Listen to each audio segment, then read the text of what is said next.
नमस्कार साथियों, स्वागत है आप सभी का हमारे खुराना क्लासेस एप्लीकेशन पर। और आप सभी के लिए आज English language pedagogy and proficiency यानी अंग्रेजी का जो पेपर है आपका 6वें नंबर का, ये 60 नंबर का होता है। इसमें आपको पास होने के लिए 24 अंक प्रदान किए जाएंगे, तो आप लोग पास माने जाओगे। 24 अंक जिस विद्यार्थी के हैं, अगर वो इससे कम लाएगा तो उसकी बैक लग सकती है। ठीक है भाई, बैक ही लगेगी 24 से कम लाओगे तो। और मैं आज आपको इसका सेकंड गेस्ट पेपर यानी मॉडल पेपर आपको पढ़ाने जा रहा हूँ, और इसकी समय सीमा 3 घंटे की होती है। और पहला प्रश्न आप लोगों के लिए देखेंगे। पहला प्रश्न है कि Macaulay recommended medium of English in learning during. Macaulay ने सीखने में अंग्रेजी माध्यम की सिफारिश किस वर्ष की थी? तो आप सभी को याद रखना, 1834 से लेकर के 1853 के मध्य ये मैकाले पत्र प्रस्तावित किया गया था। ठीक है, इन्होंने अंग्रेजी माध्यम की जो प्रस्तावना थी वो रखी थी 1834 से लेकर के 1853 तक। ये मैकाले की शिक्षा पद्धति चली थी। तो ऑप्शन आपका सी राइट हो जाएगा। अगला क्वेश्चन है, pure vowels sound are also called. शुद्ध स्वर जो ध्वनियाँ होती है उनको हम क्या कहते हैं? साथियों, उनको हम मोनोफ्थोंग कहते हैं। क्या बोलेंगे? ऑप्शन आपका राइट हो जाएगा ए, मोनोफ्थोंग कहा जाता है। तीसरा क्वेश्चन है, ears are the organs requires for. कान हमारे लिए किस प्रकार से आवश्यक होते हैं? तो कान हमारे लिए सुनने के लिए काम आते हैं। लिसनिंग किस काम आएंगे? सुनने के लिए काम आते हैं। चौथा क्वेश्चन है, which tools is used in CCE. ऐसा कौन सा उपकरण है जिसका उपयोग सतत व्यापक मूल्यांकन में किया जाता है? तो देखिए, पोर्टफोलियो है साथियों, है ना। पोर्टफोलियो का उपयोग करते हैं, चेक लिस्ट का भी उपयोग करते हैं, एनेक्डोटल अभिलेख का भी उपयोग करते हैं। तो इन सभी का उपयोग सीसीई के मूल्यांकन में किया जाता है। तो आपका ऑप्शन आपका डी हो जाएगा, राइट ऑप्शन डी कर लीजिए। अगला क्वेश्चन है 5वां, what is knowing the English. भाषा का जानना क्या है? भाषा से आप क्या समझते हैं? Knowing the language is the ability to understand the language while listening the radio and television and participating in debates and dramas। Radio या टेलीविज़न सुनकर के हम वाद विवाद और नाटकों में भाग लेकर के भाषा को समझने की क्षमता ग्रहण करते हैं, और इसी को हम भाषा कहते हैं। अगला क्वेश्चन है 6वां, देखिए 6 question, what is the meaning of narrative passage. Narrative का अर्थ होता है साथियों कथा परिच्छेद। नैरेटिव पैसेज, नैरेटिव का होता है कथा परिच्छेद यानी वर्णनात्मक जो पैसेज होता है उसका क्या अर्थ है? तो a narrative passage related to the narration of an event या expedition ETC is called narrative passage. किसी घटना या अभियान आदि के वर्णन से संबंधित जो कथा गद्यांश होता है वही हमारा नैरेटिव पैसेज कहलाता है। 7वां क्वेश्चन है, write the name of different part of a letter. एक पत्र जो होता है उसके विभिन्न भाग कौन कौन से होते हैं? तो देखेंगे, अपने एड्रेस में, एड्रेस अपना जो लेटर होता है उसमें एड्रेस और डेट दी जाती है। उसके बीच में एक अभिवादन होता है, सॉल्यूशन होता है, फिर उसकी मेन बॉडी होती है, फिर उसमें सब्सक्रिप्शन भी लिखे जाते हैं। क्या लिखेंगे? सब्सक्रिप्शन यानी किस व्यक्ति के लिए हम लिख रहे हैं, और लास्ट में हम सिग्नेचर भी लिखते हैं। ठीक है, अपने जो व्यक्ति लिखता है, सब्सक्रिप्शन है जिसकी सदस्यता होती है, जो व्यक्ति लिखता है उसको सब्सक्रिप्शन कहते हैं, और लास्ट में जो व्यक्ति लिखता है उसके सिग्नेचर भी आएंगे। तो इसके 5 पार्ट होते हैं। अगला क्वेश्चन है, what is the mechanism of writing. लेखन की यांत्रिकता क्या होती है? तो it is to write letters a alphabet, letters of alphabet in correct shape and size in straight lines giving space between the word. इसमें वर्णमाला के अक्षरों को सही आकार में लिखा जाता है, सही साइज में लिखना होता है, सीधी रेखा में लिखना होता है, और शब्दों के बीच में जगह छोड़कर भी लिखना पड़ता है, थोड़ा सा जगह दे करके। तो यही हमारी लेखन की यांत्रिकता। 9वां क्वेश्चन है, 3 लैंग्वेज फार्मूला गिवन बाई। ठीक है, त्रिभाषा सूत्र किसके द्वारा दिया गया था? तो कोठारी कमीशन के द्वारा दिया गया था, ध्यान रखेंगे। और इसमें 3 भाषाएं कौन कौन सी शामिल की गई थी? पहली की गई थी हिंदी, ठीक है, दूसरी की गई थी इंग्लिश, और तीसरी की गई थी मदर टंग्स। कौन सी थी? मदर टंग्स, ध्यान रखना। तो आपको याद रखना है त्रिभाषा जो सूत्र था वो कोठारी कमीशन ने दिया था। अगला क्वेश्चन है what is meant by connector. Connector का तात्पर्य क्या है? तो a connector joint two nouns and clause in a sentence. किसी भी वाक्य में दो संज्ञा शब्दों को या फिर दो उपवाक्यों को जोड़ने का काम या दो वाक्यांशों को जोड़ने का काम करता है कनेक्टर। ठीक है, नेक्स्ट हमारा क्वेश्चन है name for basic skills of English language. अंग्रेजी भाषा शिक्षण के 4 मूलभूत जो कौशल हैं उनके नाम आपको याद रखने हैं।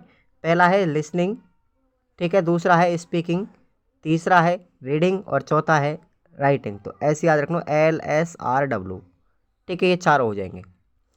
अगला है write the 3 type of teaching ads.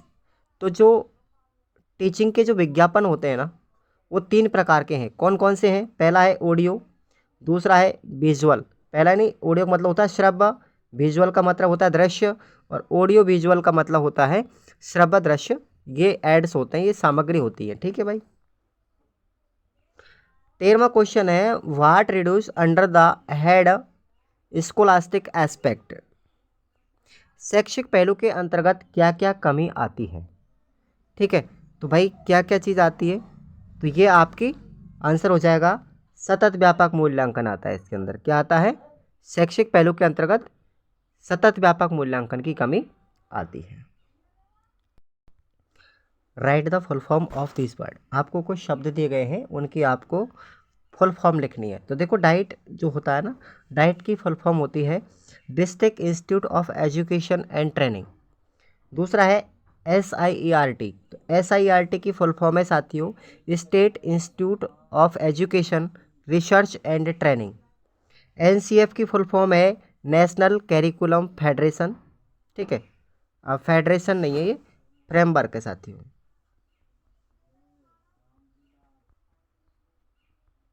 ये फ्रेमवर्क है, ध्यान रखना। उसके बाद है NPE, तो नेशनल पॉलिसी ऑफ एजुकेशन, राष्ट्रीय शिक्षा नीति। उसके बाद अगला क्वेश्चन है 15वां what is the place of English in multilingual Indian society. बहुभाषी भारतीय समाज में अंग्रेजी का क्या स्थान है, क्या महत्व है? तो देखेंगे the multilingual nature of India. Bharat की बहुभाषी प्रकृति, भाषा की बहुभाषी प्रकृति देखेंगे भारत के अंदर। तो being the multilingual country, multi religious country, multi culture country and multi geographical country, India needs a link language. इस बहुभाषी देश में बहुत सारे धर्म भी हैं, बहु संस्कृति हमारे देश की है। बहु भौगोलिक देश होने के कारण भारत को एक संपर्क भाषा की आवश्यकता होती है। The census of India, Bharat की जनगणना 1971 के अनुसार रिवेलेड द 380 लैंग्वेज और dialects are spoken in India. 380 भाषाएं और बोलियां यहाँ पर बोली जाती हैं। This can be grouped in language, इन्हीं के अनुसार भाषा समूहीकृत होती है। Hindi occupies the first place because it is spoken by nearly 30% of total population. Hindi का पहला स्थान है, ध्यान रखना, क्योंकि यह कुल जनसंख्या का लगभग 30% हिस्सा यहाँ पर बोला जाता है भारत के अंदर। अथवा में आपका क्वेश्चन है what is the nature of English. अंग्रेजी का स्वरूप कैसा है, ये आपका यूनिट 1 पार्ट बी में क्वेश्चन मिलेगा। 16वां क्वेश्चन है आपका what are the characteristics of good hand writing. अच्छी लिखावट की या अच्छी लेखन प्रणाली की क्या क्या विशेषताएं होती है? तो अकॉर्डिंग टू SSM गदर के अनुसार writing has an instrumental value in English. School में लेखन का महत्वपूर्ण महत्व होता है, पहलू होता है। Writing help people in organising and expressing his ideas and thought. लेखन से विद्यार्थियों के अपने विचार और अपनी सोच की अभिव्यक्ति आदि को व्यक्त करने में मदद मिलती है। अब गुड क्वालिटीज़ देखेंगे आप लोग हैंड राइटिंग की। पहले है the writing should be legible, लेखन सुपाठ्य होना चाहिए। It must be neat and clean, वह साफ सुथरा होना चाहिए। It must be pleasing to the eyes, वह आंखों को प्रसन्न करने वाला होना चाहिए। कैसा? लेखन। Letters should be writing in simple bold and clear script. पत्र जो होते हैं साथियों, पत्र में सरल, मोटे और स्पष्ट जो अक्षर होते हैं, लेटर का मतलब होता है अक्षर, ठीक है। अक्षर अक्षर कैसे होने चाहिए लेखन में? साधारण होने चाहिए, बोल्ड होने चाहिए, मोटे, और क्लियर स्क्रिप्ट होनी चाहिए, एक साफ सुथरी लिपि होनी चाहिए। There should be uniformity in size of the letter, और अक्षर जो होते हैं उनके आकार में एक रूपता होनी चाहिए, एक समानता होनी चाहिए। और छठवां है word should not be crowd too closely together, और शब्दों में एक साथ बहुत सटा करके नहीं रखना चाहिए, मतलब बिल्कुल नज़दीक नज़दीक नहीं होना चाहिए, अक्षर थोड़े दूर दूर लिखना चाहिए। अथवा में आपका क्वेश्चन है what are the problem of ELT in Rajasthan. ELT English language teaching, अंग्रेजी भाषा शिक्षण की राजस्थान में क्या क्या समस्या है, ये प्रश्न आपको खुद को लिखना है साथियों, याद करना है। पार्ट बी यूनिट 1 में मिलेगा। 17वां हमारा क्वेश्चन है 17, देखिए what care should be taken about the education of children with special needs. विशेष आवश्यकता वाले बच्चों की शिक्षा का क्या ध्यान रखना चाहिए, कैसे ध्यान रखेंगे? तो आप लोगों को ध्यान रखना चाहिए observe them while they are learning, जब वे सीख रहे होते हैं तो उनका निरीक्षण करना चाहिए। Gently correct them when they mispronounce, गलत उच्चारण होने पर उन्हें धीरे से सुधार करना चाहिए। Let them learn new words, उन्हें नए शब्द सीखने को दें। Mistake will lead them to correctness, और गलती उन्हें सही करने के लिए प्रेरित भी करेगी। चौथा है try to provide them with suitable environment in classroom, और कक्षा का उपयुक्त वातावरण भी उनको प्रोवाइड करना चाहिए, देना चाहिए। Teacher should behave with them appropriately, और शिक्षक को उनके साथ उचित व्यवहार करना चाहिए। छठवां है through out the teaching learning process support such student, और शिक्षण सिखाने की प्रक्रिया के दौरान ऐसे छात्रों का समर्थन भी करना चाहिए। अथवा में आपको क्वेश्चन है आपका, देखेंगे व्हाट इज राइटिंग, लेखन क्या है। डिफाइन इट्स एलिमेंट, आपको लेखन के तत्वों को परिभाषित करना है। तो ये आपका यूनिट 3 पार्ट बी में मिलेगा क्वेश्चन। 18वां क्वेश्चन है what is element by low cost material, कम लागत वाली सामग्री से आपका क्या तात्पर्य है। तो देखेंगे low cost material are the teaching aids which require no cost और available cheaply and developed by locally available resource and expedite the process of learning in classroom. कम लागत वाली शिक्षण सामग्री है जिसके लिए अब बिना किसी लागत की आवश्यकता होती है और वो सस्ते में उपलब्ध हो जाती है। और स्थानीय रूप से अगर हम बात करें तो वो उपलब्ध संसाधनों के द्वारा विकसित भी हो जाती है और कक्षा में सीखने की प्रक्रिया को भी तेज करती है। Low cost and no cost material are developed from the waste and help the teacher in mistake teaching are developed from the waste and help the teacher in making teaching interesting and concrete। कचरे से कम लागत या बिना लागत वाली सामग्री विकसित की जाती है और शिक्षकों को शिक्षण में मदद भी देती है। कचरे से सामग्री विकसित की जाती है और शिक्षकों को शिक्षण को रोचक और ठोस बनाने में मदद की जाती है। अथवा में आपका क्वेश्चन है, देखेंगे आप लोग what is the different between unit lesson and lesson plan. इकाई पाठ्य योजना और दैनिक पाठ्य योजना, इन दोनों में आपको याद रखना, अंतर लिखना है साथियों। ये आपका पार्ट बी, ठीक है, ये क्वेश्चन पार्ट बी यूनिट 4 का क्वेश्चन है। इसके अथवा में फिर क्वेश्चन है what is the characteristics of good lesson plan. एक अच्छी दैनिक पाठ्य योजना की क्या विशेषताएं होती है, अच्छी पाठ्य योजना की क्या विशेषता है, ये भी आपका यूनिट 4 पार्ट बी में मिलेगा, ये भी आपको याद करना है। अब हम बात करते हैं what is the importance of CC English, सतत व्यापक मूल्यांकन का अंग्रेजी में क्या महत्व है। तो पहला महत्व देखेंगे आप लोग, it enable the teacher to know whether the student have learned what has been taught to them। Second है importance, it enable the teacher to evaluate the achievement of a student with regard to such skills as listening, speaking, reading and writing. Third है finding out the useful of usefulness of teaching English, procedure for development of skill. चौथा है it becomes the basis of constant monitoring of the language teaching program. पांचवा it evaluate the specific aims which are decide by the teacher. It evaluates the student as well as teacher also. It helps to decide the curriculum also. अथवा में आपका question देखेंगे यहाँ पर, what is the different between assessment and evolution. मूल्यांकन, ध्यान रखना आप लोग, मूल्यांकन और आपका जो असेसमेंट मूल्यांकन होता है, ठीक है, आकलन जिसको हम बोलते हैं, मूल्यांकन और आकलन में दोनों में अंतर क्या है, ये आपको याद रखना है। क्वेश्चन 20वां है, write the short notes on following topics. आपको कुछ टॉपिक्स यहाँ पर दिए गए हैं और इनमें से कोई एक दो टॉपिक्स आपसे पूछे जाते हैं हर वर्ष। एनसीएफ 2005 के ऊपर लिखना है, नेशनल पॉलिसी ऑफ एजुकेशन 1968 के ऊपर लिखना है, और राष्ट्रीय शिक्षा नीति 1986 है साथियों। ये एक 1986 की है, एक 1968 की है, दो है ये, ठीक है। तो दोनों में आपको पढ़ा रहा हूँ। एजुकेशन कमीशन यानी शिक्षा आयोग के बारे में, तो मैं चारों के बारे में आपको बता रहा हूँ पूरा टॉपिक्स, देखिए ध्यान से।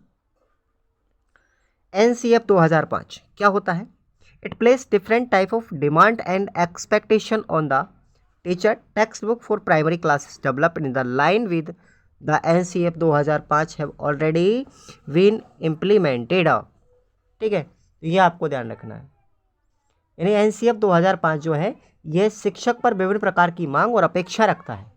एनसीएफ 2005 के अनुरूप प्राथमिक कक्षाओं के लिए विकसित पाठ्यपुस्तकें पहले से ही लागू की जाती हैं।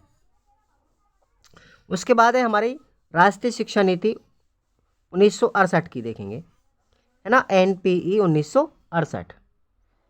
It was based on recommendation of the commission of 1964 to 1966।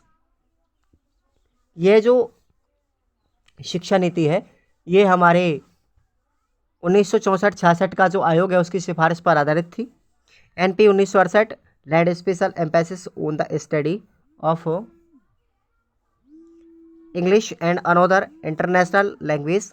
It also left that the robust development of Indian language and literature was very important for education and culture development. उसके बाद है NPE 1986 1986 वाली। तो 1986 की जो राष्ट्रीय शिक्षा नीति है वो elaborately discussed the concept of language development and emphasized on the adoption on regional language as the medium of instruction in the universities. उसके बाद है एजुकेशन कमीशन, शिक्षा आयोग 1964-66 वाला, ध्यान रखना इसकी स्थापना कब हुई थी, 1964-66। इसको कोठारी कमीशन भी कहते हैं। It is also known as the Kothari commission, इसको कोठारी कमीशन के नाम से भी जाना जाता है। It was appointed to give suggestions for improving the education system in independent India. The Commission recommended that English should continue to be promoted right from the school stage. It also recommended 3 language formula, तो त्रिभाषा सूत्र इसी ने दिया था। अथवा में आपको question याद रखना है, what is the place of English language teaching in Rajasthan. Rajasthan में अंग्रेजी भाषा शिक्षण का क्या महत्व है, क्या स्थान है, तो ये आपको पार्ट बी यूनिट 1 में मिलेगा। 21वां क्वेश्चन है, देखिए, what is the importance of mother tongues in teaching of English. अंग्रेजी शिक्षण में मातृभाषा का क्या महत्व है। तो mother tongues is very important to develop the child bodies by the medium of mother tongues the children express all his feeling and desires and understand the feeling and desires of others. रायवर्ण से, ये रायवर्ण का कथन है साथियों। क्या कथन था कि बच्चे के शरीर के विकास के लिए मातृभाषा बहुत जरूरी है। मातृभाषा के माध्यम से बच्चा अपनी सभी भावनाओं और इच्छाओं को व्यक्त करता है और दूसरों की भावनाओं और इच्छाओं को भी समझता है, ये रायवर्ण ने कहा था, ध्यान रखें। अब देखो रायवर्ण का कथन आपको एक ये और है, तो is sufficient attention to pay to the teaching of mother tongues and if it is well taught habits may be formed in the classroom which will be greater value in connection with the learning of English। Ryburn कहते हैं कि यदि मातृभाषा के शिक्षण पर पर्याप्त ध्यान दिया जाए और इसे अच्छी तरह से पढ़ाया जाए तो कक्षा में आदतें बन सकती हैं जो अंग्रेजी सीखने के संबंध में अधिक महत्वपूर्ण होती है। It means that we should not make the extreme use of mother tongues and translate each and every word, phrase and sentence into the mother tongue, nor the use of mother tongues should be totally avoided in the English class. It should be used only when the teachers is not able to help the people understand what he teaches by using different method।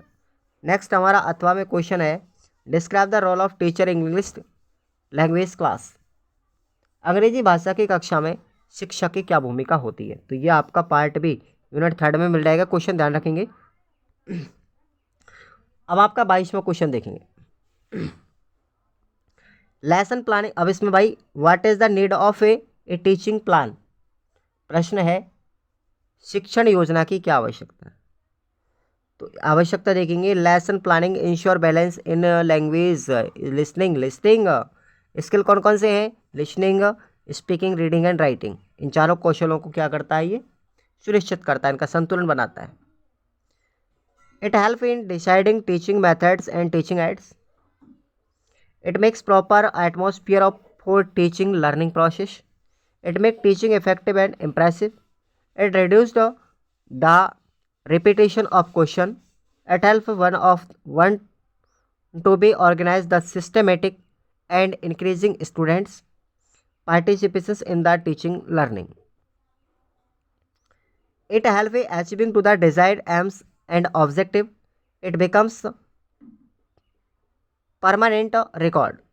Continue can be maintained. Time of the teacher as well as student is saved। और 10 अगला है, teacher can be sure and confident. शिक्षक आश्वस्त और क्या होता है, आत्मविश्वासी बनता है। तो इसका हिंदी अर्थ मैंने हालांकि इसकी पीडीएफ बना रखी है, हिंदी ट्रांसलेशन की आप लोग देख लेना। What is the usages of flannel board, explain about its different type. Flannel board का क्या उपयोग है, इसके विभिन्न प्रकार कौन कौन से हैं। तो आपको यूनिट 4 पार्ट बी में मिलेगा क्वेश्चन, याद करना। Right the name of tools in CCE. सतत व्यापक मूल्यांकन में जो उपकरण हैं उनके नाम आपको बताने हैं।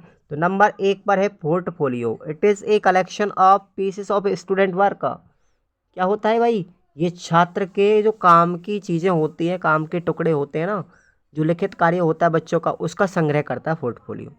उसके बाद है एनेक्डोटल रिकॉर्ड, है ना, उपाख्यानक अभिलेख जो होते हैं वो क्या होते हैं। It is used to access part of behaviour of the student. इसका उपयोग छात्र के पिछले व्यवहार का अवलोकन करने में किया जाता है। उसके बाद है चेकलिस्ट। चेकलिस्ट क्या होती है, it provide specific information about how and when skills have been acquired the child. ये इस बारे में विशिष्ट जानकारी प्रदान करती है कि बच्चे ने कौशल कैसे और कब अर्जित किया, उसका काम किसका है, ये चेकलिस्ट का है। उसके बाद है रेटिंग स्केल। ये किस काम आएगा, it used to classify opinion and judgement regarding situation objects etc। इसका उपयोग स्थिति या वस्तु के संबंध में राय और निर्णय को वर्गीकृत करने में किया जाता है। इसका उपयोग रेटिंग स्केल का। उसके बाद है अवलोकन, observation. It used for assuring personality developing during varying time period. इसका उपयोग अलग अलग समय अवधि के दौरान विकसित हो रहे व्यक्तित्व का आकलन करने के लिए किया जाता है, ऑब्जर्वेशन का उपयोग। उसके बाद है असाइनमेंट, यानी असाइनमेंट क्या होता है, क्षत्रिय कार्य। तो यह है छात्र के, it help in knowing about student ability to do work. ये छात्र के कार्य करने की क्षमता के बारे में पूरी जानकारी देता है असाइनमेंट। और लास्ट में है प्रोजेक्ट। क्या है ये, तो यह है it help to understand their ability by toward environment. ये पर्यावरण के प्रति उनकी क्षमता को समझने में मदद करता। और लास्ट हमारा क्वेश्चन है, आपको अथवा में याद रखना है, discuss about the advantages of CC. सतत व्यापक मूल्यांकन के फायदे क्या क्या हैं, इसके लाभ क्या क्या हैं, ये आपको याद करना है। इंपॉर्टेंट क्वेश्चन है साथियों, ये जरूर याद करना। उसके बाद तीसरा और आपको मॉडल पेपर मिलेगा इसका।